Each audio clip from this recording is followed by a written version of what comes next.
안녕하세요. 오늘도 사연살롱을 찾아주셔서 감사합니다. 혹시 가장 믿었던 사람이 낯선 얼굴로 변하는 순간을 본 적 있으신가요? 처음엔 작은 소름이었지만 그 끝은 제 인생을 송두리째 변화시켜 놓았어요. 돌이켜보면 거짓말이라는 게 참 사소한 데서 드러나는 법인데 왜 그 크고 작은 위험 신호들을 애써 무시해왔는지 모르겠어요. 어쩌면 믿음보다는 믿고 싶은 마음이 더 커서였던 것 같아요. 인생을 통틀어 가장 사랑했고 함께하고 싶다는 생각을 한 사람은 저와 결혼이라는 문턱을 넘었던 이 남자뿐이었으니까요.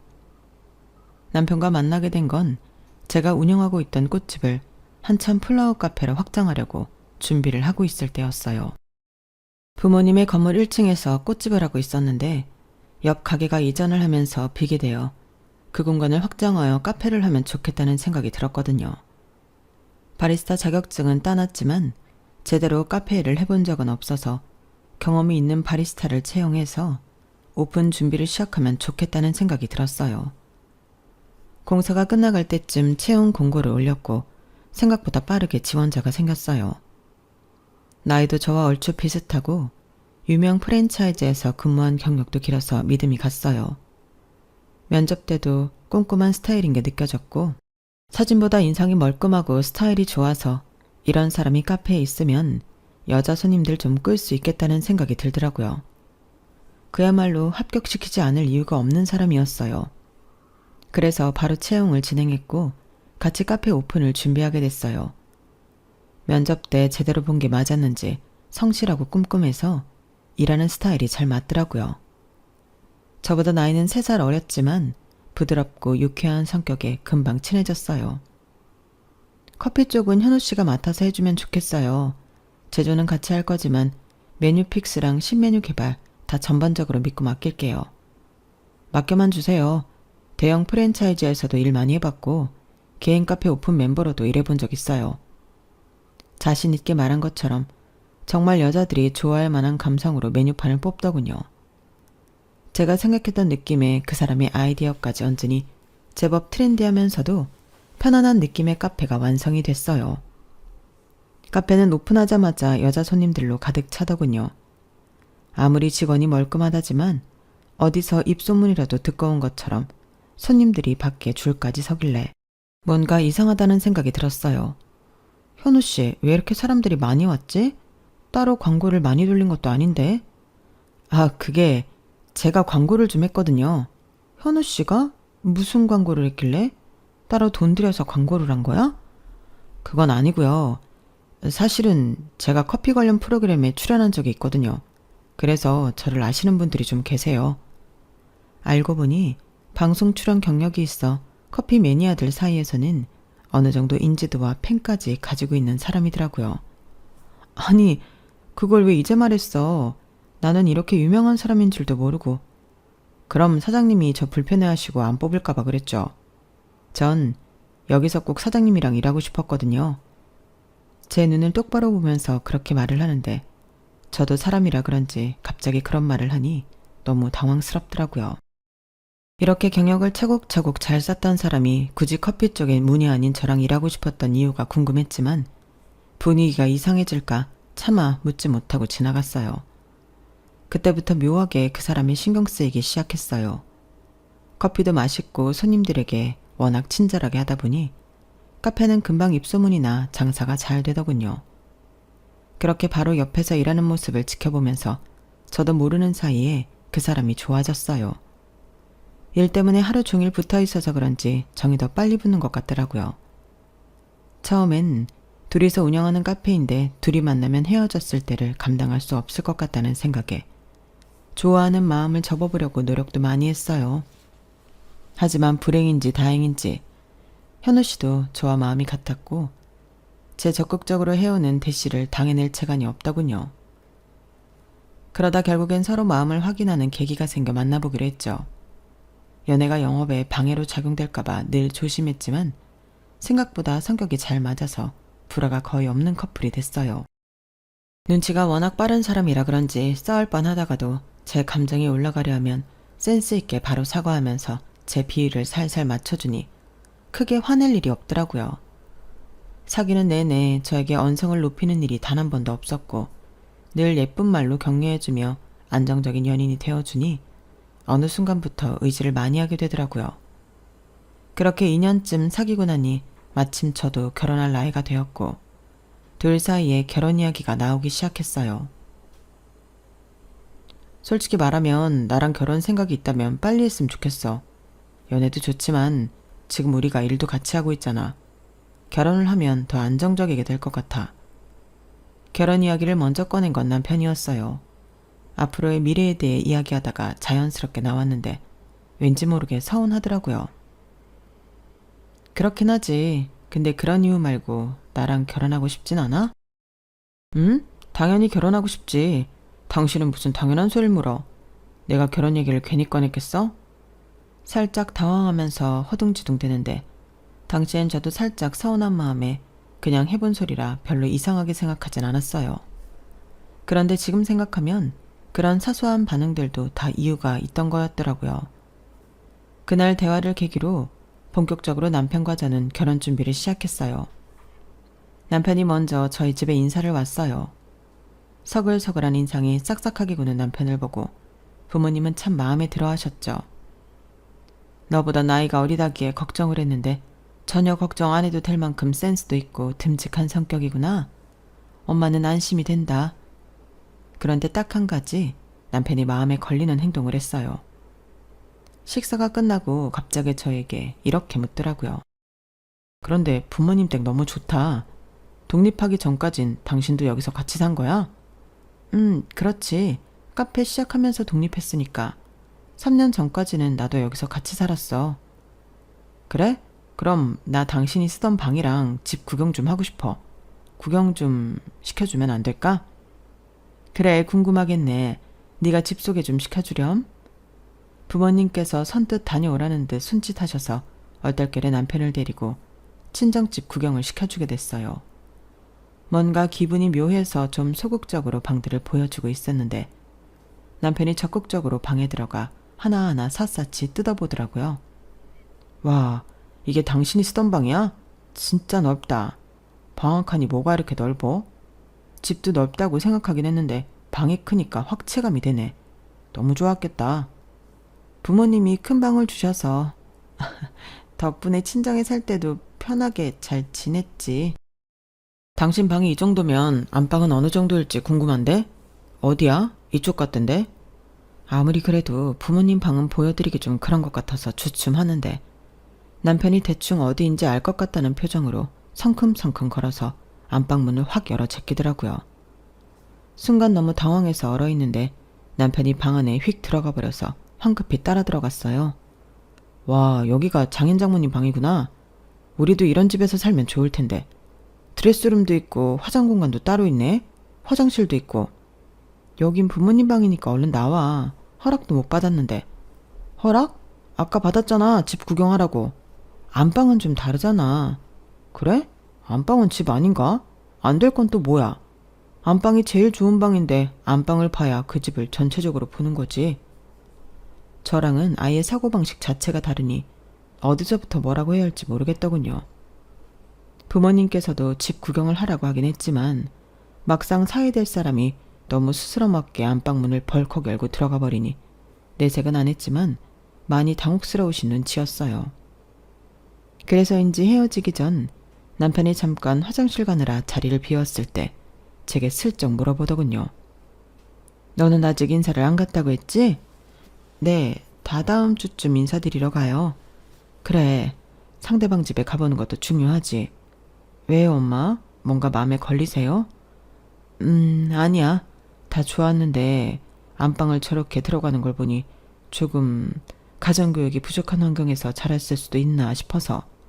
그래도 네 말대로 사람 착하고 성실해 보이는구나. 그거 하나만 보고 판단할 수는 없으니까 그 집 분위기를 같이 보면 좋을 것 같아서 물었어.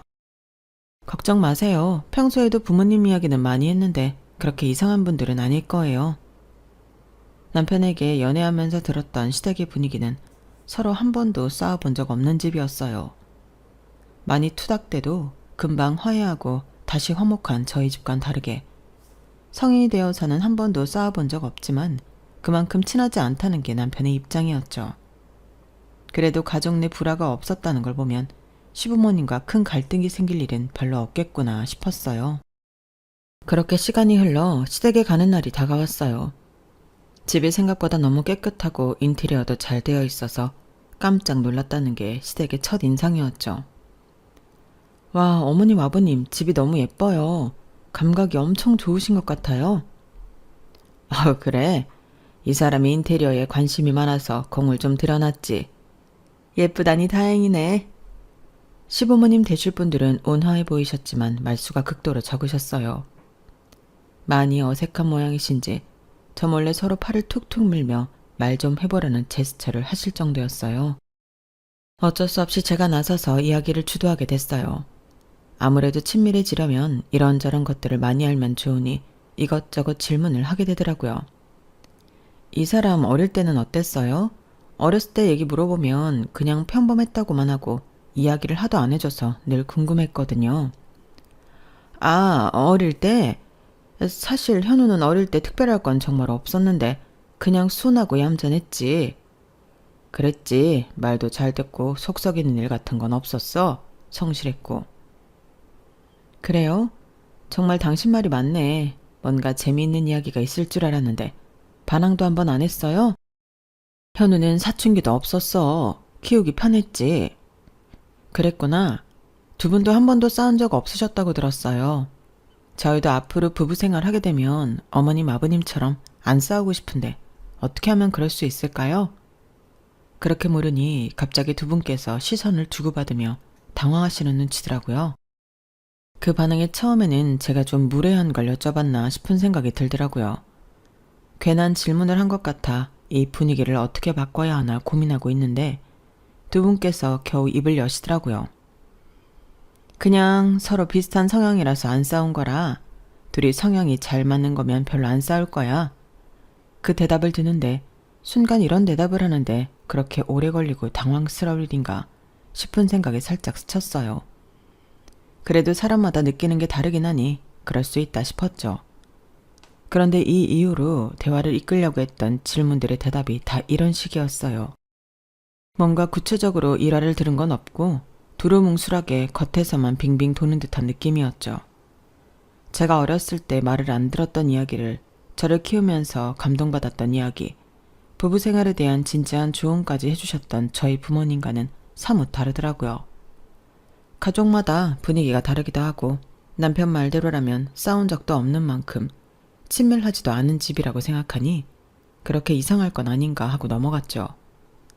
상견례 때도 저희 부모님 눈도 잘 못 마주치고 긴장을 너무 많이 하셔서 저희 부모님께서 챙겨드릴 정도였어요. 긴장이 되는 건 저희도 마찬가지인데 사돈께서 너무 떠시니 저희도 덩달아 더 긴장이 되는 것 같습니다. 맞아요. 조금 편하게 계셔도 됩니다. 저희가 뭐 서로 면접 보러 나온 것도 아니고 아이들이 서로 좋다 해서 만나 뵙는 건데요. 우리 현우가 이렇게 좋은 집안에 장가간다고 생각하니 기쁘기도 하고 긴장이 되는 건 어쩔 수가 없네요. 우리 현우 잘 부탁드립니다. 걱정 마세요. 안 그래도 우리 이서방이 어찌나 싹싹한지 안 예뻐하고 싶어도 그럴 수가 없다니까요. 아드님 정말 잘 키우셨어요. 친정 부모님께서는 시부모님 긴장을 풀어드리기 위해 최선을 다하셨어요. 하지만 그런 노력이 무색하게도 시부모님은 워낙 말수도 적었고 남편을 칭찬해도 어색한 듯 웃기만 하셨어요. 오죽하면 상견례가 끝나고 부모님께서 저를 잠깐 붙잡고 몰래 귀에 속삭이실 정도였어요.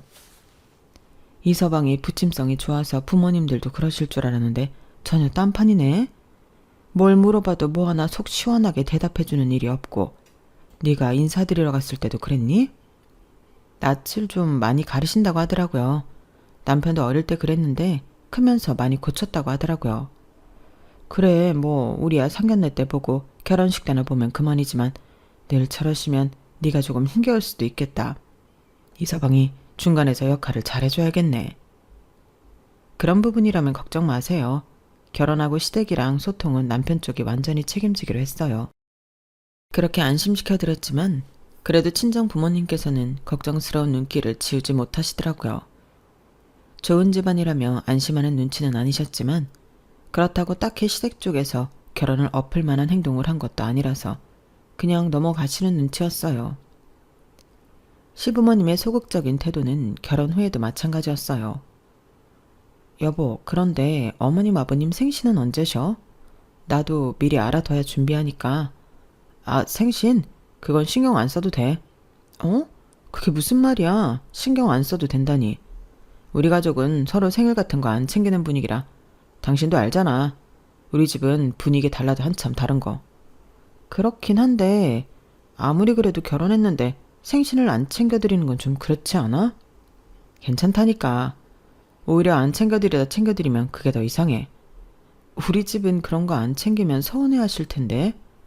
무슨 그런 걱정을 해. 내가 우리 집 안 챙긴다고 장인댁 안 챙길까봐? 그럴 일은 없으니까 걱정하지 마. 그냥 각자 집안 문화대로 맞춰주면 되는 거지 뭘. 아무리 그래도 마음에 걸리는데. 우리 집은 완전히 개인주의라니까. 물론 당신 입장에서도 너무 낯선 일이긴 하겠지만 적응되면 괜찮을 거야. 이 행사 저 행사 다 불려가는 집안보단 낫진 않아? 그렇긴 하지만 남편이 그렇게까지 말하니 그냥 그러려니 하게 됐어요. 본인이 본인 부모 안 챙겨도 된다는데 일정 수준 이상으로 개입하기가 어렵더라고요. 걱정했던 것과는 달리 남편은 저희 부모님 생신은 아주 알뜰살뜰 잘 챙겼어요. 그런데 슬슬 이상함을 느끼기 시작한 건 결혼 후 첫 명절 때부터였어요. 어머님 잘 지내시죠? 네? 어머님? 명절 전이라 언제쯤 방문하면 좋을지 남편에게 아무리 물어도 화제가 넘어가길래 답답한 마음에 직접 어머니께 안부 겸 전화를 드렸어요. 그런데 어머님께서 마치 제 번호를 저장을 안 해둔 것처럼 반응하시더라고요. 순간 등골이 서늘했죠. 저예요, 어머님. 우리 며느리구나. 그래, 어쩐 일이니? 다름이 아니라 이번 추석 때 찾아뵈려고 하는데 언제가 좋으실까 해서요. 추석 말이니? 아니, 뭐 괜찮다. 안 와도 된다. 뭘 명절 때 그리 만나려고 해. 네?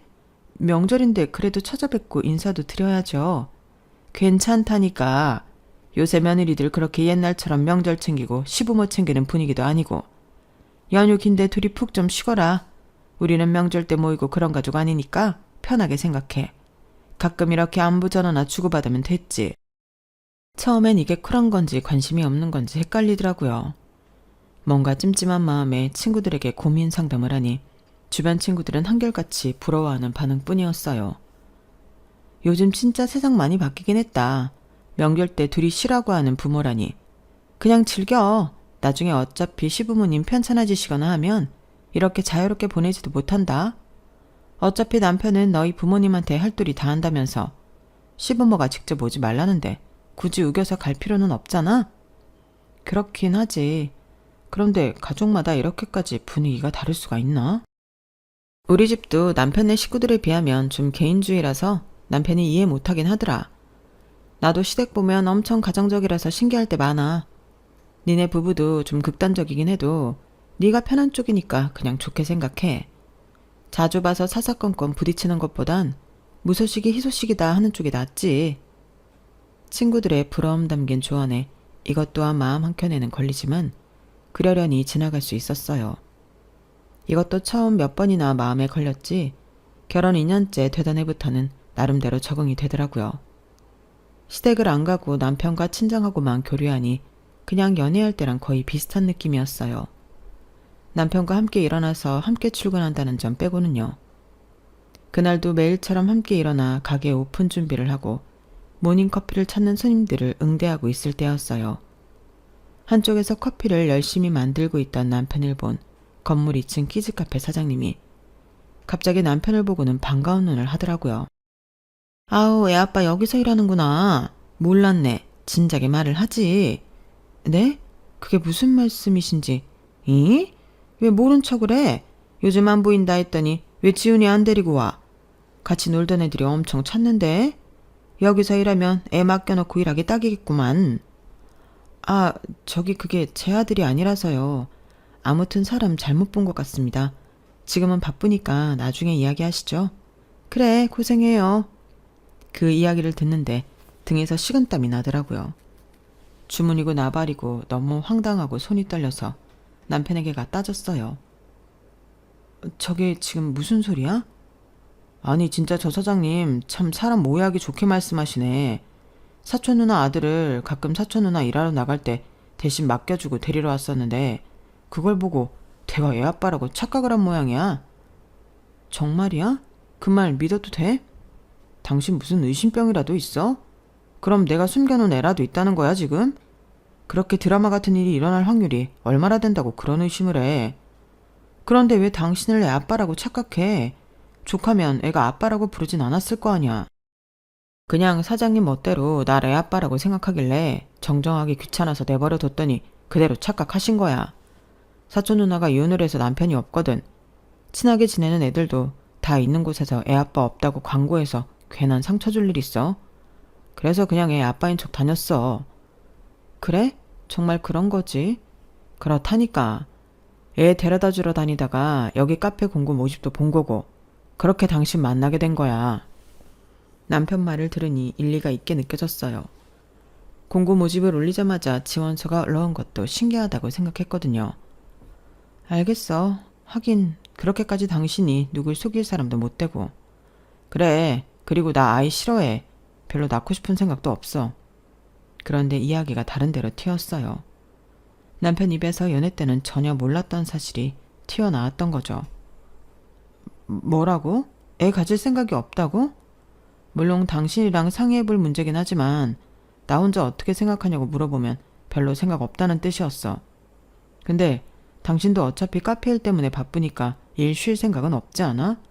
일을 중요하게 생각하는 사람이니까. 그렇게 하지만 난 아예 안 가질 생각은 전혀 없었어. 내 가정을 꾸려서 행복하게 사는 게 내 결혼의 이유기도 했고. 당신이 길 가다 마주치는 아기들 보면 엄청 귀여워하고 능숙하게 다루길래 아이를 좋아하는 줄로 생각했는데 귀여워하는 거랑 키우는 건 완전히 다른 문제니까 그렇지. 귀여운 거야. 애기는 다 귀엽지.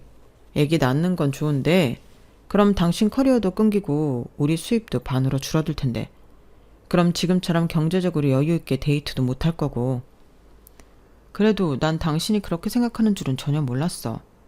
아이 생각이 없었으면 결혼도 다시 생각해봤을 만큼 나한테는 아이가 중요한 문제였어.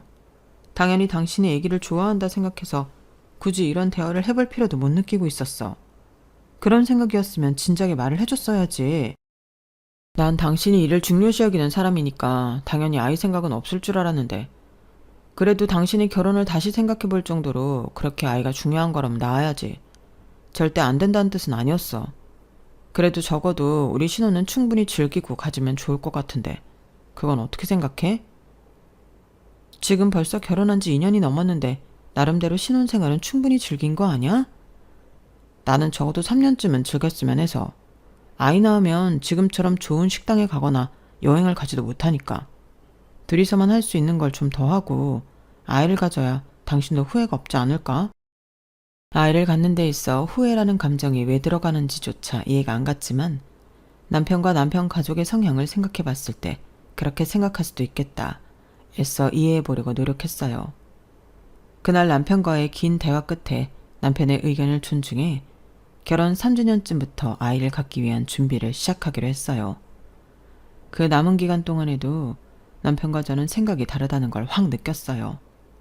앞으로 태어날 아이를 위해 최대한 돈을 모아놔야겠다는 생각을 했던 저와는 달리 남편은 아이가 태어나면 못한다는 이유로 값비싼 오마카세, 호캉스, 해외여행 듯 온갖 호화로운 소비를 틈만 나면 하려고 하더군요. 이제는 조금 덜 쓰고 모으자.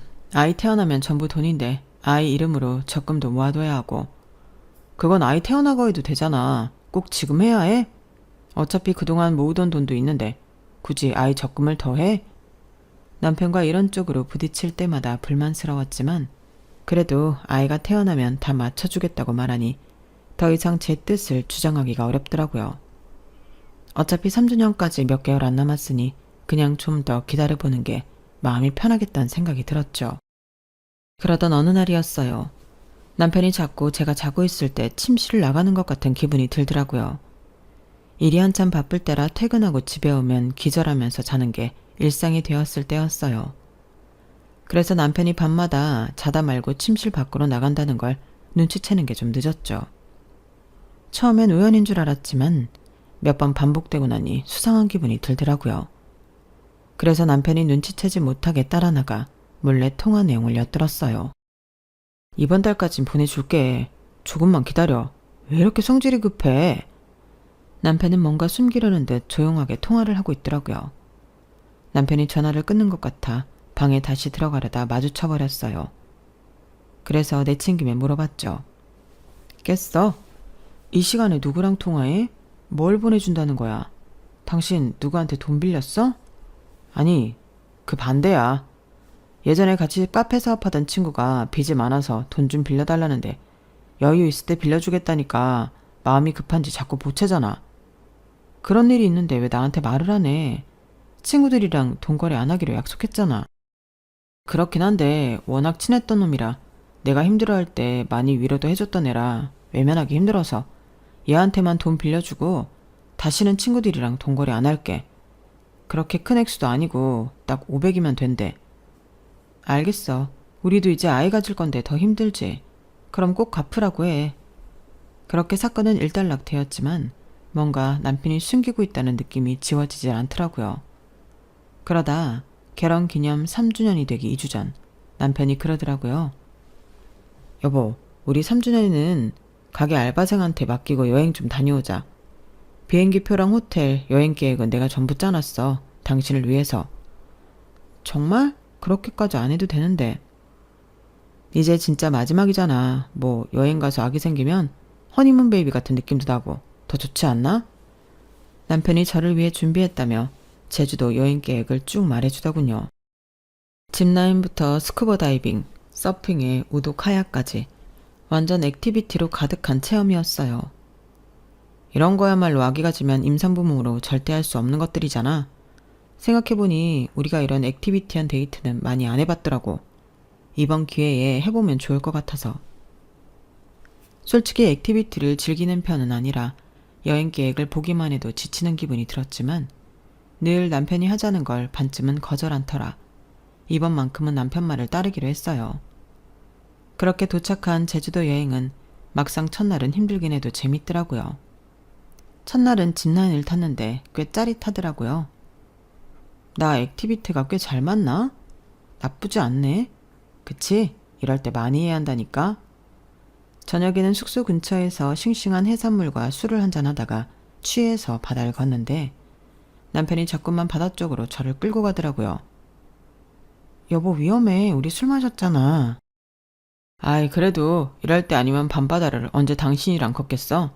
술 마시니까 더 기분 좋지 않아? 파도 소리도 너무 좋고. 그래도 위험하다니까. 밤바다라서 더 위험한 거야. 바다는 낮에 다시 오자. 어? 남편이 자꾸만 위험하게 저를 바다로 끄니 오히려 술이 확 깨더라고요. 그래서 남편을 끌고 모래사장으로 나오니 남편이 김이 센 듯한 얼굴이었어요. 당신 왜 이렇게 낭만이 없어? 내 말을 한 번이라도 굳이 그대로 들어주는 일이 없다니까. 숙소에 돌아와서도 남편은 삐진 듯 등을 돌리고 돌아누워서 자더군요. 내심 미안한 마음까지 들었어요. 하지만 둘 다 술에 취해 있던 상황이라 위험한 것보다는 낫다는 생각에 애써 미안한 마음을 지우고 잠을 청했죠. 그런데 밤 12시가 넘었을 쯤 갑자기 전화가 오더라고요. 너무 피곤해서 받지 않으려고 했지만 벨이 너무 울려대니 어쩔 수 없이 깨더군요. 남편은 술에 완전히 골아 떨어졌고 전화 발신인은 엄마였어요. 이 시간에 전화를 잘 안 하는 엄마께서 갑자기 전화가 오니 머릿속에 5만 가지 생각이 다 들더라고요. 엄마, 무슨 일 있어요? 예, 너 지금 어디야? 나 제주도예요. 결혼 기념일 여행 온다고 했잖아. 왜 그래요? 너 이서방 자고 있으면 당장 도망쳐야 해. 근처 다른 숙소에서 자고 내일 아침 날 밝자마자 서울로 올라와. 뭐라고요? 아무런 설명도 없이 갑자기 왜? 내가 지금 말해봤자 내가 내 말을 믿겠니? 일단 엄마 믿고 시키는 대로 해. 안 그럼 너 안 좋은 꼴 당해. 엄마는 알 수 없는 말만 하셨어요. 엄마의 말을 믿을 수는 없었지만 이상하게 그 순간 등줄기에 소름이 끼치면서 일단은 엄마가 시키는 대로 해야겠다는 생각이 들더라고요. 그래서 비몽사몽한 채로 캐리어를 그대로 다시 싸고 외투를 챙겨 숙소를 나섰어요. 밤이라 마땅히 갈 곳이 없어 택시를 타고 공항 근처로 가서 날이 밝을 때까지 공항에 있었어요. 비행기표도 가장 빠른 걸로 잡아서 다음날 바로 서울로 올라왔죠. 아침에서 점심으로 넘어가는 시간쯤 남편에게서 전화가 빗발쳤지만 받지 않았어요. 그래야겠다는 생각이 들었거든요. 공항에 도착해서는 바로 부모님 댁으로 향했어요. 아, 엄마가 얼마나 무서웠는지 아니? 잘 왔다, 잘 왔어, 내 딸. 엄마께서 문이 열리자마자 저를 껴안으시더라고요. 엄마 뒤로 우리 건물 2층 키즈카페 사장님의 모습이 보였어요. 아우, 정말 다행이네. 아니, 나는 당연히 이 집에서 다 알고도 결혼시킨 줄 알았지. 세상에 어떻게 이런 일이 있어요? 엄마는 키즈카페 사장님과 함께 이야기를 시작하셨어요. 얼마 전에 계약서를 새로 쓸 일이 있어서 만났는데 글쎄 이서방 얘기를 하시는 거야. 어릴 때 아내랑 사고쳐서 낳은 아이를 종종 맡기러 왔었다고. 아내랑은 애 키우다가 사이가 나빠져서 따로 산다나? 뭐라고요? 그게 무슨 소리예요? 왜 지난번에 카페 갔을 때도 그 얘기 했잖아요. 애는 요즘 왜 안 데리고 오냐고. 그랬더니 갑자기 자기가 애 아빠 아니라는 둥 잡아떼니까 이상하대. 어른들은 몰라도 애들은 거짓말 안 치거든. 근데 왜 그런 거짓말을 치나 싶었지. 그런데 언젠가부터 소문에 부잣집에 사장가를 갔다기에 어떻게 간 건가 싶었는데 그게 우리 건물주 따님이랑 결혼한 거였다니 세상에. 혹시나 싶어서 내가 알고 있는지 떠봤는데 내가 전혀 모르고 있으니까 알려주시더라. 세상에 이분 아니었음 우린 까맣게 모르고 살 뻔했지 뭐니. 그제서야 남편의 그 수상했던 모든 행동들이 이해가 가더라고요. 아이를 낳기 싫다며 아이만 봐도 경기를 일으키던 모습하며 밤에 몰래 통화한 건 아마도 애엄마지 싶었어요.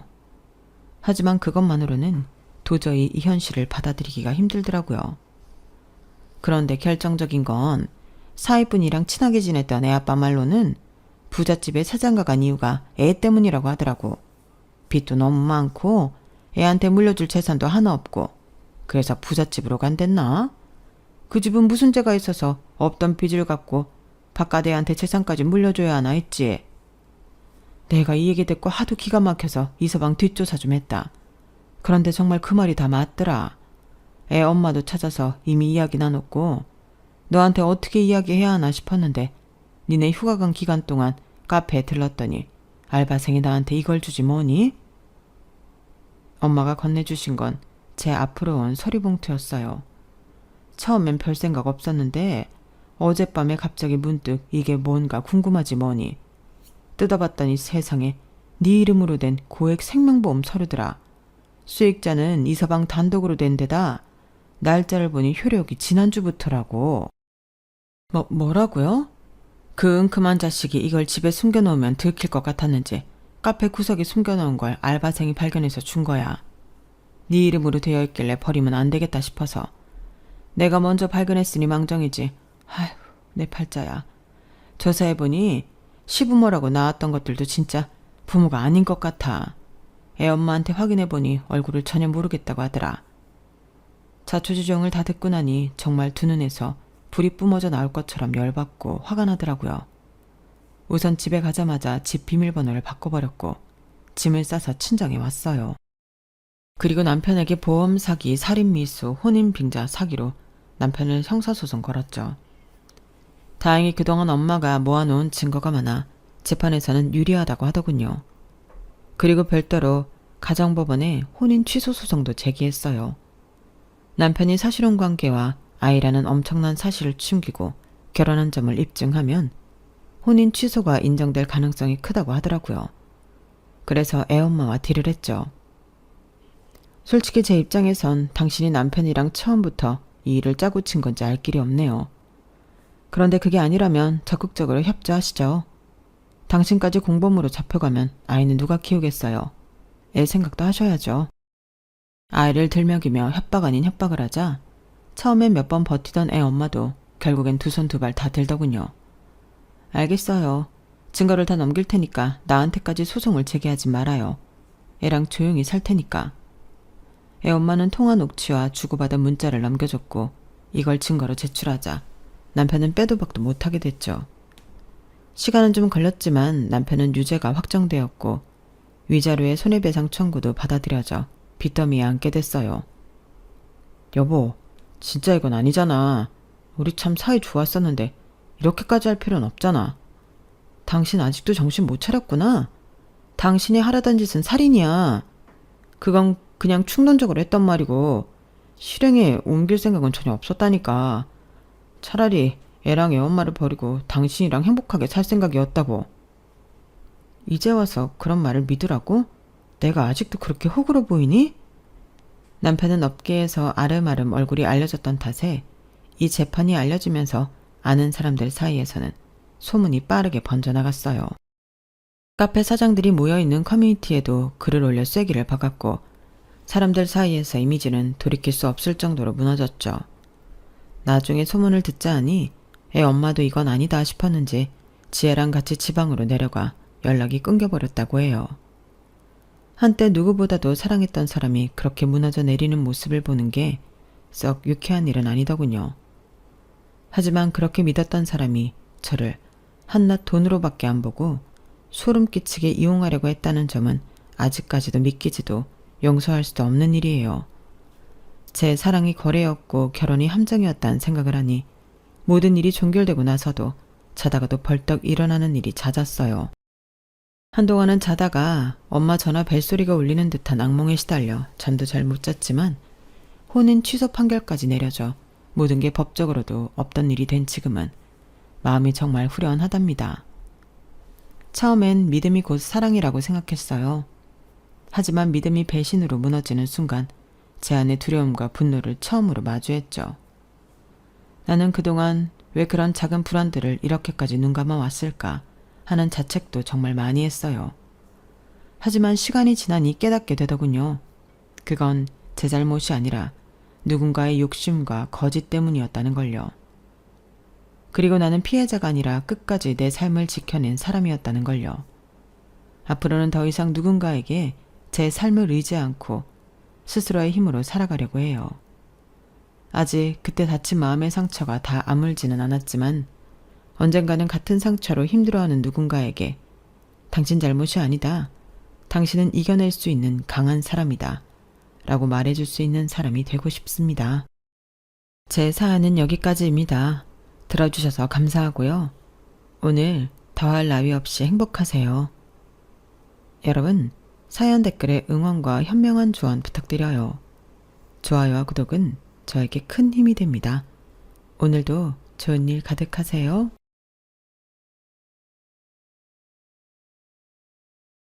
안녕하세요. 오늘도 사연 살롱을 찾아주셔서 감사합니다. 저는 결혼 5년 차로 3살이 된 예쁜 공주님의 엄마인 30대 주부입니다. 올해는 저한테는 좀 특별한 해인데요. 저는 어릴 때 친정엄마가 돌아가셔서 안 계시거든요. 그리고 올해 친정엄마가 돌아가신 지 꼬박 20년이 되는 해이고 동시에 지금의 제 나이가 친정엄마가 돌아가신 나이라 기분이 많이 이상한데 어렸을 때는 엄마가 이렇게 젊은 나이에 하늘나라에 가신지 체감하지 못했어요.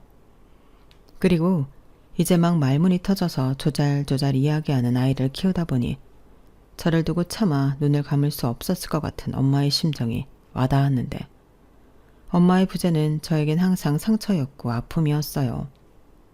게다가 엄마가 돌아가시고 저는 할머니 손에서 자랐는데요. 이런 말은 저를 키워준 할머니한테 죄송한 말이지만 제 인생의 굴곡은 그때부터 시작되었다고 해도 과언은 아니었죠. 일단 아빠가 저를 두고 재혼하셨다가 결국 다시 이혼을 하시면서 제 의지와 상관없이 그 과정에 상처를 받게 되었는데 아빠 딴에는 저에게 엄마의 자리를 메워주고 싶어서 한 재혼이라고 하셨지만 그건 아니었어요. 왜냐하면 새엄마는 저를 키울 마음이 전혀 없는 사람이었거든요. 그리고 새엄마는 저에게서 아빠를 완전히 뺏어가려고도 했는데 거기엔 또 나름의 이유가 있었어요. 새엄마가 아빠와 결혼할 당시 저보다 어린 딸을 데리고 시집을 왔는데요. 그 동생이 저희 아빠를 독차지하고 싶어 했어요. 아빠 하면서 외동딸 대접을 받고 싶어 했는데 새엄마는 자기 딸이 그러길 바라니 저희 아빠를 온전한 자기 딸의 아빠로 살게 하려 철저히 저와 아빠를 갈라놓으려 하셨죠. 그러니 아빠 생각과 달리 아빠가 재혼을 했지만 저는 여전히 찬밥에 할머니와 살 수밖에 없었는데 그렇게 한 3년 정도 아빠를 1년에 두세 번 볼까 말까 하니 할머니가 이건 안 될 일이라고 나서기로 마음을 잡수셨어요. 오죽하면 저렇게 살게 할 바에는 엄마와 새엄마를 이혼시키는 게 낫겠다고 마음을 독하게 드셨는데 그리하여 새엄마의 독한 시집살이가 시작이 되었죠. 할머니가 무작정 저를 데리고 아빠 집에 들어가 살겠다고 하셨거든요.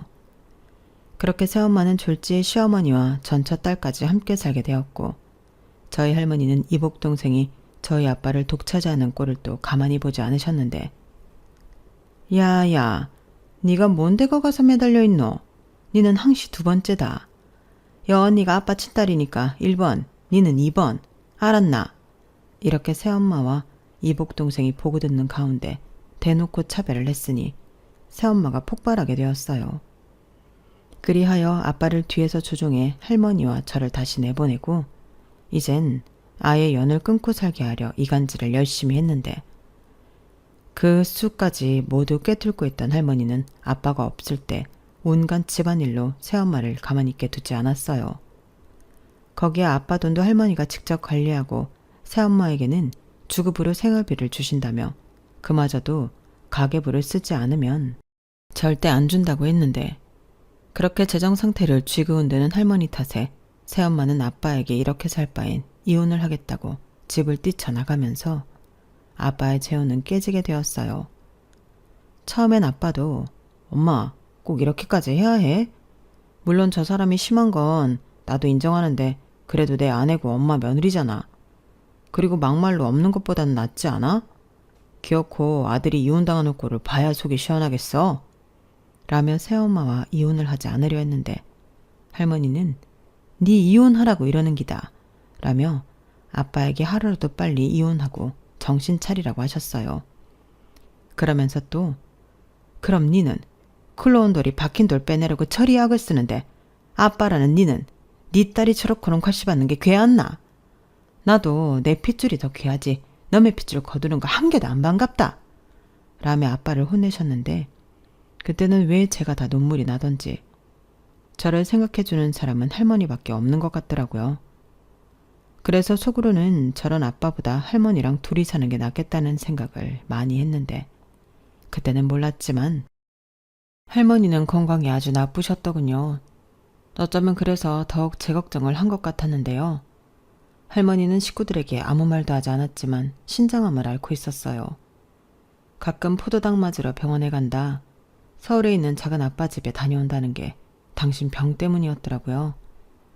저는 그때마다 옆집에 맡겨져 할머니 올 날만 기다렸는데 할머니는 그런 어린 소녀의 마음을 알고 계셨더라고요. 그래서 저를 아프게 하고 저를 밀어내려는 새엄마를 당신이 나서서 아빠에게서 떼어놓으려 하셨고 아빠는 할머니가 아프다는 사실을 알고 할머니 뜻에 따랐는데 그렇다고 부녀의 정이 쌓이거나 사이가 좋아지는 일은 없었죠. 그리고 할머니는 제가 아빠와 산 지 2년도 되지 않아 하늘나라로 가셨고 그 후로는 아빠와 쭉 둘이서만 살았는데 솔직히 좋은 기억은 별로 없네요. 그냥 각자 살았거든요.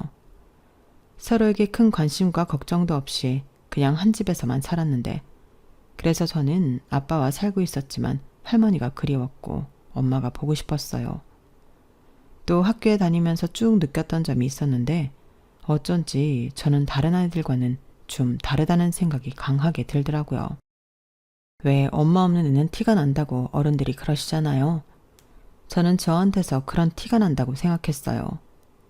다른 친구들은 전부 엄마가 있어서 머리 모양도 단정하고 옷도 신경 써서 입고 학교에 오는 것 같았는데 저는 아니니까 그런 게 늘 자신이 없었거든요. 그리고 자연스럽게 바쁘고 저에게 달리 관심이 없는 아빠와 살다 보니 하나부터 10까지 제 스스로 해야만 했는데요. 이건 뭐 어린 딸이 나이 많은 아빠를 더 챙기는 꼴이었어요.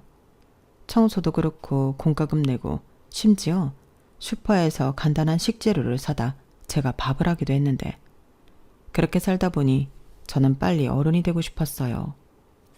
그 이유는 간단했는데 혼자 살고 싶었거든요. 그리고 드디어 고등학교 졸업을 한 해에는 용돈을 모아 마련한 100만 원의 자립금으로 집을 나와 독립된 생활을 했는데 말이 독립이지 그때 고생을 참 많이 했어요. 고시원, 고시텔, 반지하, 옥탑방, 심지어 쉐어하우스라고 방만 빌려 사는 생활도 했는데 어린 여자아이가 그런 생활을 하는 게 쉽지 않아 보였겠지만 저는 나름 괜찮았어요. 그리고 아빠는 그래도 딸이라고 혼자 사는 저를 위해 매달 용돈은 보내주시기도 했는데요. 그게 큰 도움이 되기도 했어요. 그리하여 저와 아빠는 따로 떨어져 살면서 가끔 생사 확인차, 안부만 전화를 하며 각자 편하게 사는 걸 추구하게 되었고 제가 철이 조금 들면서 그래도 아빠와 사이는 많이 좋아진 편이었어요. 제가 아빠를 걱정하고 챙기니 아빠도 그런 관심을 받고 싶었다는 듯 좋아하시더라고요. 그리고 저는 취업에 성공해 본격적인 돈을 벌면서 나름 독하게 살았는데 혼자 살다 보니 돈이 제일 중요했거든요. 그때 당시 저에겐 돈으로 살 수 없는 행복 어쩌고 하는 것들은 모두 배부른 거짓말이었는데 돈으로 행복을 살 순 없지만 돈이 있다고 불행한 사람은 없다고 생각했어요. 저는 행복보다는 힘들고 불행하고 싶지 않았기 때문에 아주 절실하게 돈을 많이 벌고 싶었거든요. 그러니 한참 놀고 싶고 연애하고 싶은 그런 나이임에도 불구하고 저는 연애를 해야겠다, 결혼을 해야겠다 그런 생각을 할 겨를이 없었는데요. 사람의 인연은 아무도 모른다고 그 시절에 남편을 알게 되었어요. 남편은 거래처 직원으로 꽤 오랜 시간 알고 지냈는데 저 사람이 미래의 내 남편이 될 줄은 꿈에도 몰랐죠. 일단 말수도 별로 없었고 저를 좋아하는지 어쩐지 그 속을 알 수가 없는 사람이었는데 서로 익숙해지고 편해지다 보니 업무적인 관계에서도 사적인 감정의 싹은 피어나더라고요. 그리고 그 사람을 조금씩 알게 되면서 나이, 사는 동네, 뭐 그런 시시콜콜한 것들을 알게 되었고 남편이 먼저 고백을 하면서 저희 사이는 크게 변하게 되었어요. 솔직히 남편이 처음 고백을 했을 땐 저는 도망치기 급급했거든요. 누굴 만나 다시 없던 관계를 만드는 게 저에겐 쉽지 않고 무서웠어요. 저 또한 저의 처지가 남들이 말하는 조건이나 기준에 비하면 너무 보잘것이 없었기 때문에 더 자신이 없었는데요. 남편은 근 1년을 저를 기다려주면서 저의 모든 것을 이해하고자 노력해줬어요. 그러니 그 모습이 저를 조금씩 용기를 내게 만들었는데 연애를 5년 정도 했을까? 남편의 집에서 결혼 이야기가 나오기 시작했죠. 장남이다 보니까 홍기도 찾고 만나는 여자도 있다고 하니 집에 데리고 오라고 하셨대요. 그런데 저는 그게 너무 무서워서 차일피일 미루기만 했는데 그때 시어머니가 저를 만나러 따로 저희 회사까지 찾아오셨더군요. 남편에게 대강의 이야기를 들었다며 편하게 차 한잔만 하자고 하셨는데 그때 처음 본 시어머니의 인상은 걱정했던 것과 달리 인상이 좋으셨어요. 또 이미 남편과는 연애하면서 저희 집안 사정을 모두 이야기했던 터라 시어머니는 제가 무얼 걱정하는지 알고 계셨는데 시어머니가 먼저 오해할까봐 말하기가 좀 어려운데 경탁이한테 얘기는 대충 들었어요. 그리고 아무래도 그런 것 때문에 우리 집에 인사 오는 게 힘든 것 같아서 내가 먼저 이렇게 찾아오게 되었는데 실제로 이렇게 만나보니 이런 와중에도 너무 반갑네. 많이 힘들었을 텐데 잘 컸네. 할머니가 사랑과 정성으로 키운 귀한 티가 나는 것 같아요. 내 나이쯤 되면 척 보면 딱이거든. 그러니까 괜히 걱정 사서 하지 말고 우리는 선영씨 정도면 감지덕지니까 편하게 봐요. 우리 집에 놀러 온다고 생각해주면 더 고맙고 우리 금방 또 볼 수 있는 거 맞죠? 아무래도 내가 먼저 이렇게 말을 해줘야 우리가 하루라도 더 빨리 볼 수 있을 것 같아서 갑자기 찾아와서 미안해요 라고 해주시니 저는 확실히 마음이 편했어요. 이미 벌써 제 사정을 알고 계신다는 것도 마음이 놓였고 그럼에도 불구하고 저리 말씀해 주시니 감사했는데 어느덧 제 마음 한켠에 저런 분이라면 시어머니로 모시면서 잘해드리고 싶더라고요. 거기에 나아가 한동안 느끼지 못했던 엄마의 정도 기대해 볼 수 있을 것 같은 어린아이의 마음이 되었는데요. 그런 계기가 발판이 되어 저와 남편은 결혼하게 되었어요.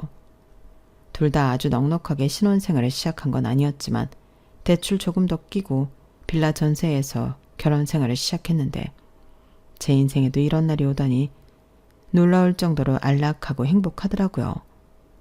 그러면서 어릴 때 마냥 부러워만 했던 행복한 가정을 제 손으로 꾸려보고 싶은 욕심도 생겼는데요. 남편과 함께라면 충분히 가능할 거라고 믿어 의심치 않았어요.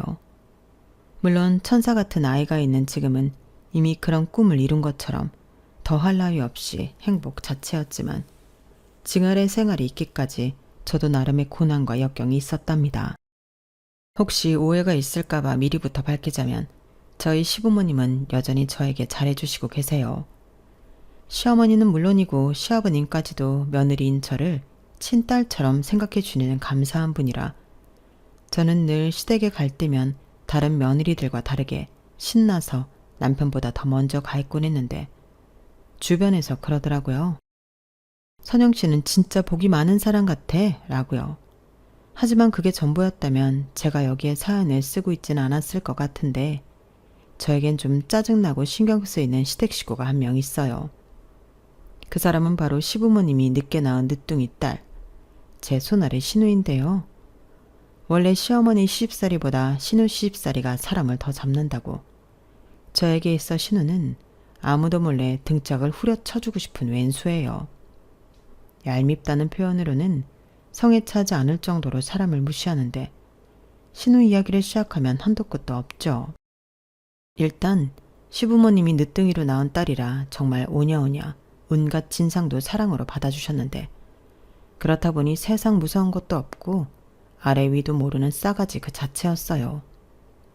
솔직히 결혼 전부터 조짐이 있긴 했는데 남편이 대놓고 자기 동생한테 뭐라고 하고 그 동생도 오빠인 남편을 무서워하는 것 같아 남편을 믿고 결혼을 하게 되었죠.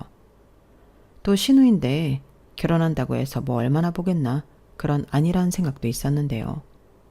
그 문제의 신우 때문에 신혼 때는 저도 이혼 생각을 해본 적이 있었어요. 사람이 할 수 있는 말과 하면 안 되는 말이 있는데 신우는 그런 것도 모르는 아나무인인 사람이었거든요. 거기에 자기보다 못한 사람을 보면 그렇게 무시하고 깔볼 수가 없는데 시부모님은 그런 딸을 혼을 내긴 하시지만 신우는 그런 부모님의 말을 들을 생각이 없어 보였어요. 누가 보면 자기를 무슨 돈 많은 부잣집 딸로 볼 줄 아는 건지 기세가 아주 등등하더라고요. 그러니 엄마도 없고 가난한 친정을 가진 저를 자기보다 한참 급이 떨어진다고 생각했어요. 아예 대놓고 저를 자기 집 레벨과 어울리지 않는다며 소위 말하는 신우이 짓 시자 노릇을 했는데 그때마다 제 속이 뒤집어졌어요. 그리고 아이러니하게도 시집살이 때문에 도망치듯 아빠와 이혼한 새엄마의 기분이 이랬을까? 이젠 얼굴도 기억이 나지 않는 그 여자 생각이 났는데 그만큼 신우의 시자짓은 사람을 환장하게 했죠. 오죽하면 제가 저보다 어린 신우의 말에 울컥해서 화장실에 들어가 한참을 울고 나온 적도 있었는데요. 그 모습을 본 남편은 신우를 쥐잡듯 잡기 시작했어요. 당연히 신우는 자기가 왜 오빠한테 혼이 나야 하냐며 발끈했죠. 아이씨, 왜 나한테만 뭐라고 해? 내가 만만해? 너 이놈의 기집애, 아까 올케 언니한테 뭐라고 했어? 네 올케가 우리 집이랑 레벨이 안 맞아? 레벨 같은 소리하고 자빠졌네. 네가 뭔데 내 와이프 눈에서 눈물을 빼. 너 당장 올케 언니한테 사과 안 해? 어머 별꼴이야? 언니 그새 우리 오빠한테 쪼르르 가서 일렀어요? 아 속도 줘봐라. 내가 뭐 없는 소리 했나? 그리고 오빠 아무리 오빠가 새언니 편을 든다고 해도 나한테 이러는 거 아니지. 무슨 사과를 하라는 거야? 나 잘못 없어. 언니가 자격지심이 있어서 눈물바람 한 거지. 막말로 오빠랑 우리 집이 좀 손해보는 결혼하는 건 맞잖아. 맞긴 뭐가 맞아. 그리고 무슨 내가 손해를 봤다는 거야. 나는 우리 선영이 아니면 결혼 안 했어. 선영이라서 결혼한 건데 네가 뭘 안다고 나서. 아 그러셔? 아주 사랑꾼 나셨네. 새언니는 좋겠어요. 조건도 언니 편만 들어주는 남편이 있어서. 어디 그것뿐인가? 언니 레벨에는 꿈도 못 꿀 우리 집에 시집까지 왔으니 언니도 선빵한 거지. 경훈이 너 그만하지 못해. 어디서 버릇없게 올케 언니한테 그런 소리를 해. 그리고 경탁이 너도 아무리 네 동생이 잘못했어도 너무 뭐라고 하지 마라. 얘가 몰라서 실수한 거 가지고 왜 그렇게 몰아붙여? 네가 그러면 그럴수록 제가 더 심통 부리는 거 몰라? 내가 몇 번을 말해. 이게 다 엄마가 계속 애를 싸고 도니까 저렇게 위아래도 모르고 버릇없이 그런 거라고. 심통이 나서 사과를 안 하는 게 어딨어. 너 이놈의 기집애 당장 사과 못해? 싫어, 못해, 안 해. 오빠는 왜 나만 가지고 그래? 내가 뭘 잘못했다고. 우리 집이랑 새언니가 레벨이 안 맞는 건 다 아는 사실이잖아. 엄마 없이 자라서 아는 것도 없고. 나는 레벨이 맞는 사람끼리 어울리는 게 맞다고 생각해. 솔직히 격 떨어진단 말이야. 사람이 급이 있지. 오빠 너는 왜 그렇게 눈이 났냐? 너 조용히 못해?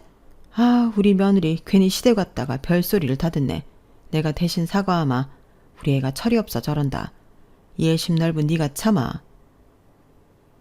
왜 그래요? 참긴 뭘 참아? 그리고 왜 선영한테만 참으라고 해요? 좌우간, 진짜 내가 이래서 쟤 있을 때 집에 오기가 싫어. 그래? 말 잘했네. 그럼 오지 마. 그리고 새언니도 괜히 가증 떨지 말고 우리 집엔 제사나 명절에만 와요. 뭐 반가운 얼굴이라고 자주 와요. 우리 엄마 아빠가 잘해주니까 자기가 무슨 친딸이라도 된 줄 아는 거야? 진짜 기분 나빠. 너 그 입 다물지 못해? 아우, 저거 진짜 동생만 아니면 한 대 패주고 깽값 물어주는 건데. 자기야, 일어나서 짐 챙겨. 나는 더 이상 여기 못 있겠다. 경탁이 너까지 왜 그래? 아유, 선영아, 내가 미안해. 네 남편 말처럼 얼른 가라. 내가 현관 앞에 반찬 싸놨으니까 그거 꼭 들고 가. 경탁이 너는 운전 조심하고. 괜히 성질 난다고 운전 막 하면 안 된다. 선영이 놀래. 저는 신우 때문에 속이 뒤집어졌다 펴졌다 난리가 났지만 그때는 아무 소리하지 못했어요. 너 왜 말을 그따위로 하냐고 싸울 수도, 나는 괜찮다고 남편을 말릴 수도 없으니 바보처럼 아무 말도 못하겠더라고요. 대신 남편이 제목까지 화를 내고 씩씩거리니 그걸로 위안 삼아 그날은 집으로 돌아왔는데, 그런 기분 나쁜 일이 있을 때마다 남편은 저에게 몇 번이고 사과를 했어요. 자기야, 아까는 많이 속상했지? 미안해.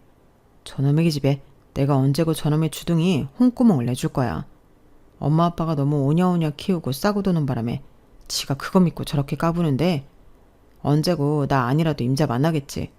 그러니까 자기도 힘들겠지만 기분 풀고 우리 가급적 본가에는 가지 말자. 이렇게 말했는데 정말 속은 상했어도 남편이 저러니 저는 넘어갈 수밖에 없었죠.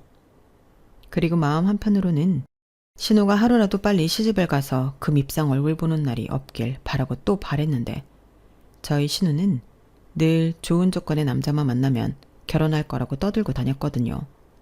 하지만 그런 조건의 남자가 유감스럽게도 눈이 삐지 않아 신우가 결혼하는 날은 올 것 같지 않았는데, 그러던 중 집신도 짝이 있다는 말이 맞는 건지 드디어 신우가 찾던 조건은 좋으나 눈이 먼 정신 나간 남자가 나타났어요. 그때 제가 막 임신을 했을 때였는데 신우는 조카가 생기는 건 안중에 없었고 당장이라도 시집을 갈 것처럼 입이 아주 귀에 걸렸어요. 솔직히 제 입장에서도 그 소식은 반갑기 그지 없었는데요. 신우의 예비 남편은 신우 말처럼 거의 준재벌에 가까운 집 아들이었어요. 게다가 시집살이 시킬 시어머니도 없고 신우의 짓 할 여자 형제도 없다고 했는데, 거기까지 들으니 저도 슬슬 배가 아프더라고요. 그 남자가 잘나서 배가 아픈 게 아니라 내심 너도 시집가서 너 같은 신우 만나 고생 좀 해봐라 하는 마음이 있었는데, 신우가 없다니 그게 참 유감스러운 일이었어요. 그리고 그런 저의 마음을 꿰뚫어 봤는지 신우는 원래도 얄미운 면상을 더욱 얄밉게 하고서는 자긴 시집살이도 하지 않고 평생 사모님 소리 들으며 떵떵거리고 살 거라고 저에게 자랑을 하는데, 그때는 솔직히 좀 약이 오르더군요. 세상에는 권선징악이 있다고 했는데 왜 저 못된 신우는 인생만 잘 풀리는 건지 하늘이 다 원망스러웠어요. 그렇게 신우는 나름 조건을 맞춰 시집을 간다고 자기 집 기둥 뿌리도 뽑아 호화스럽게 결혼식을 올렸는데, 상견례 때와 결혼식 당일에 뵌 신우의 가족들은 인상도 좋고 좋으신 분들 같더군요. 신우가 집안의 막내이다 보니 귀염상이라며 신우의 시아버지, 그러니까 저희한테는 사돈 되시는 분이 신우를 딸처럼 여기겠다고 하셨어요. 그 말에 저희 시부모님도 감사하다며 좋아하셨는데, 그러면서 의뢰 저희 애가 할 줄 아는 게 많이 없습니다. 저희가 늦게 본 귀한 딸이라 너무 곱게만 키워 그런 거니 너 그렇게 봐주세요. 그리고 집안 가풍에 맞게 많이 배우도록 이야기도 해놨으니 넓은 아량으로 지켜봐 주세요. 라고 하시며 신우를 예쁘게 봐달라고 하셨어요. 솔직히 그때도 저는 저 사람들은 자기 며느리의 실체를 다 아는 걸까? 괜히 꼬장을 부려보고 싶은 마음이 들기도 했는데 일단 빨리 시집을 가서 제 눈에 보이지 않게 되는 것이 중요하니 저는 적극 협조하기로 마음을 먹고 허벅지를 꼬집으며 역겨움을 참았어요. 가뜩이나 임신해서 비위도 약한데 신우가 하는 짓이 너무 밥맛이라 참는 게 힘들었거든요. 그리고 신우의 가증 섞인 연극에 속아 넘어간 듯 보이는 신우의 시아버님은 그저 허허 웃으며 이제 막 시집 오는 건데 모르는 게 당연하지 않겠냐고 당신은 다 괜찮다고 하시는데 사업을 크게 하셔서 그러신가? 소소한 일은 잘 신경 쓰지 않는 듯 보였어요. 그러니 그 말에 신우는 또 저를 향해 어깨를 으쓱하며 새침을 떨기 시작했는데 그렇게 신우는 자기가 바라는 대로 인생이 풀려가는 듯 보였어요. 그리고 저 역시 이제 허튼 꿈은 버리고 그래도 미우나 고우나 가족인데 이왕 시집간 거 이혼해서 돌아오지 말고 그 집에서 잘 살길 바랬는데요. 아니 웬걸? 결혼하고 3개월도 되지 않았는데 신우가 짐가방을 들고 친정에 와서 울고불고 난리가 났더군요. 저는 그때 산부인과에 가는 날이라 회사에 휴가를 냈고 남편은 저와 산부인과 진료를 받고 곧장 출근을 해서 저 혼자 시댁에 갔었는데 현관문도 열려있고 신우의 짜증 섞인 목소리가 현관 밖으로 새어나왔는데 사람 심리가 왜 그런지 저는 숨을 죽이고 그 소리에 집중했어요. 그때 저는 마침 점심시간이라 시어머니와 점심을 먹을 생각이었거든요. 그 전날 시어머니가 지나가는 말로 초밥이 드시고 싶다고 하셨는데 산부인과 근처에 맛있다고 소문난 가게가 있어서 저는 일부러 포장까지 했어요. 그리고 깜짝 놀라게 해드리려고 연락도 없이 부랴부랴 왔는데 정작 서프라이즈는 신우가 해주고 있더라고요. 그렇게 귀를 기울이며 듣고 있는데 신우 집에도 신우 같은 사람이 있었나 보더군요. 그것도 한 사람이 아니라 셋이나 됐는데 시 고모님이라는 분들이 조카 며느리라고 신우를 엄청 잡는 것 같았어요. 아주 신우가 꽁지가 빠져서는 친정으로 주랭랑을 쳤는데 자기 엄마를 붙잡고 서럽게 우는 거 있죠? 엄마, 나 진짜 이렇게는 그 집에서 못 살아. 아니 왜 그래? 무슨 일이 있었는지 차근차근 말해봐. 그게 있잖아. 나 완전 사기 결혼 당했어. 결혼 전에 나한테 잘해주는 건 순전히 쇼였고 나를 무슨 다 잡은 고기처럼 신혼인데도 홀대하는데 그것도 너무 서럽고 집에 돈은 많다고 하는데 정작 내가 쓸 돈은 안 준다? 어디 그뿐이야? 시고모님들이 진짜 지랄 맞아. 자기들이 시엄마래. 그럼 나는 무슨 시어머니를 셋이나 모셔? 매일같이 집에 와서 청소가 어떻고 음식이 어떻고 나만 쥐잡듯이 잡아. 뭐? 너 그렇게 힘든데 이서방은 뭐라고 안 해? 안 해. 나더러 무조건 참고 고모들한테 맞추래. 자기도 고모들 무섭다고. 자기한테 불똥 튀지 않게 나더러 알아서 하라는데 나 진짜 너무 힘들어. 그래도 어떡해. 네가 잘 좀 맞춰봐. 네가 잘하면 그 고모님들도 뭐라고 하지 않으시겠지. 못 맞춰. 그건 아무도 못 맞춰. 트집을 잡기 위해서 그러는 건데 아마 내가 너무 잘하면 잘한다고 또 뭐라고 하실걸? 그냥 내가 싫은 거야. 왜? 왜 네가 싫어? 그럴 이유가 없잖아. 몰라. 나더러 며느리 하나니까 시아버지도 챙겨야 하고 집안 대소사도 챙겨야 하는데 그거 다 챙기면 엄마 나 친구 만나서 쇼핑할 시간도 없어. 무슨 종이야 종. 그러면서 아버님은 나한테 하루빨리 애나 낳으라고 잔소리하시고. 뭐? 그렇게 인상 좋으신 분이 그러셨단 말이야? 그거 다 연기였어. 온 집안 식구들이 다 나랑 우리 가족을 속인 거라고. 엄마 나 어떡해. 이혼할래. 시끄러워. 결혼한 지 얼마나 됐다고 벌써 이혼 타령이야? 엄마가 몰라서 그래. 이제는 큰 고모님이 나한테 뭐라고 하셨는 줄 알아? 나더러 가정교육을 개떡같이 받았대. 니네 엄마는 이런 당연한 것도 안 가르쳐줬냐고 하는데 성질이 나서 못 참겠더라고. 그래서 나도 한바탕 뒤집었지. 그랬더니 이번에는 막내 고모님이 나더러 몸만 딸랑 시집 왔으면서 성깔만 부린다고 자기 집안에 날로 시집을 왔다면서 저런 것들이랑 우리 집이 어울리냐고 나더러 급 떨어진대. 저는 신우의 말에 순간적으로 웃음이 터져 나올 것 같은 걸 겨우 참았어요. 지가 나한테 레벨 어쩌고 급 어쩌고 하더니 그 잘난 집에서 똑같이 당하고 있더라고요. 그 소리를 듣는데 저는 솔직히 너무 고소했어요. 그래도 하늘이 완전히 신우 편은 아니구나 위안이 됐는데 그때였어요. 신우가 눈물을 닦겠다고 일어나면서 현관문 밖에 있던 저와 눈이 딱 마주쳤는데 하필이면 저희 시댁이 옛날 주택이라 거실이 현관문이랑 가깝거든요. 그러니 신우가 마치 너 지금 내 얘기 다 들은 거야? 라고 하듯 저를 노려봤는데 저는 멋쩍어서 그냥 웃어 보이고 말았네요. 그리고 시어머니도 제가 온 것을 알고 조금 놀라신 듯한 얼굴이었는데 저는 괜히 두 모녀가 민망할까봐 사간 초밥을 둘이 드시라고 바닥에 내려놓고 집으로 돌아왔어요. 근데요. 돌아오는 내내 왜 그렇게 미소가 지어지는지 저는 집에 와서도 싱글벙글이었는데 그도 그럴 게 신우가 시집살이 때문에 힘들다고 눈물 콧물 쏟으며 우는데 그 모습이 혼자 보기 아까울 만큼 너무 웃겼거든요. 그리고 제가 집에 온 지 2-3시간이 됐을까?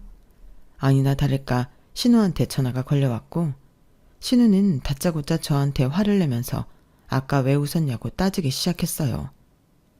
아무리 생각해도 제가 자기를 비웃고 있었던 것 같다며 기분이 나빠서 그냥은 도저히 넘어갈 수가 없었다고 하는데 기도 차지 않았어요. 누가 봐도 쪽팔린 김에 지금 저한테 화풀이를 좀 하겠다는 억지 심보잖아요. 아가씨, 제가 뭘 했다고 저한테 그러세요?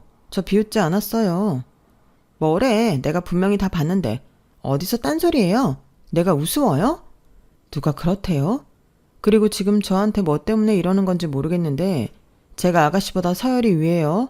이건 좀 선 넘는 것 같은데? 저 비웃지 않았고 분위기가 좀 나쁘길래 그냥 왔을 뿐이에요. 그 말을 지금 나더러 믿으라는 거예요? 언니, 솔직히 내 얘기 어디까지 들었어요? 발뺌할 생각하지 말고 사실대로 말해요. 발뺌할 생각 없고요. 거진 다 들었어요. 속아서 결혼한 것 같다면서요. 그나저나 아가씨도 참 안 됐네요. 시집살이 시킬 시어머니 신우들 없다고 그렇게 좋아했는데 시구모님들이 그런 사람들일 줄이야. 그러는 거 보면 세상은 참 공평한 것 같네요. 그 소리 지금 나한테 쌤통이라는 말 하고 싶은 거죠? 어머, 아가씨는 역시 눈치가 백단이네요. 그렇잖아요. 아가씨가 저한테 좀 못되게 굴었어요? 레벨이 안 맞다고 격 떨어진다고 급이 안 맞다고 했잖아요. 아가씨는 그런 말 들을 때 기분 어땠어요? 기분 더럽죠. 그러게 그런 말은 하는 게 아닌데 그 고모님들도 진짜 못됐다. 결혼식장에서는 그렇게 좋은 사람인 척 하시더니 실상은 아니었나 보네요. 됐어요. 언니는 언니나 잘해요. 지금 누가 누굴 걱정해? 어머, 제가 걱정하는 걸로 들렸어요? 아닌데. 아가씨도 성인이고 이제 시집갔으니 출가 외인인데 아가씨 일은 아가씨가 알아서 해야죠. 솔직히 그동안은 어머님 아버님 때문에 편하게 산 건 맞잖아요. 근데 제가 겪어보니 세상이 그렇게 호락호락하진 않아요. 이제라도 그걸 알게 됐으니 다행이죠. 아가씨도 이번 기회에 제대로 배워봐요. 시집살이가 얼마나 사람을 미치게 하는지. 언니, 지금 나 시집살이 하다 피말라 죽으라고 고사 지내요? 고사는 안 지냈는데 지금부터 한번 지내볼까요? 언니! 신우는 제 말에 약이 바짝 올라서 소리를 지르고 난리가 아니었어요. 그러자 저 멀리서 시어머니가 어디다가 분풀이를 하냐고 신우한테 뭐라고 하는 소리가 들렸는데 그렇게 전화가 끊기더라고요. 그리고 전화 받는 그 모습을 다 보진 못했어도 신우가 얼마나 열을 받아 난리 났을지 안 봐도 비디오였는데 그날 저는 처음으로 발을 쭉 뻗고 잘 수 있었어요.